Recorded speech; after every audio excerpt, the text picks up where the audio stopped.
হুজুর সাল্লাল্লাহু আলাইহি ওয়াসাল্লাম ইরশাদ করেন, যে কোনো ব্যক্তি দিবারাত্রির যে কোনো মুহূর্তে লা ইলাহা ইল্লাল্লাহ পাঠ করিলে তাহার আমল নামা হইতে পাপসমূহ মুছিয়া যায়, তার বিপরীতে নেকিসমূহ লিখিয়া দেওয়া হয়।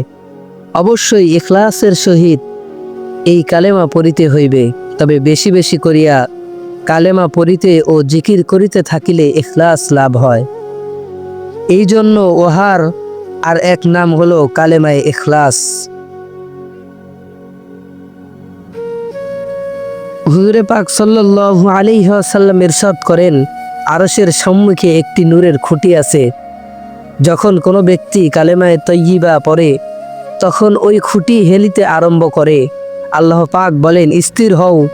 উত্তরে উক্ত খুঁটি বলে, আমি কিভাবে কেমন করিয়া স্থির হইব, অথচ এখনো পর্যন্ত কালেমা পড়নেওয়ালা গুনাহ মাফ হয় নাই। তখন আল্লাহ পাক বলেন, আচ্ছা আমি তাহার গুনাহসমূহকে মাফ করিয়া দিলাম। তখন সেই খুঁটি স্থির হইয়া যায়।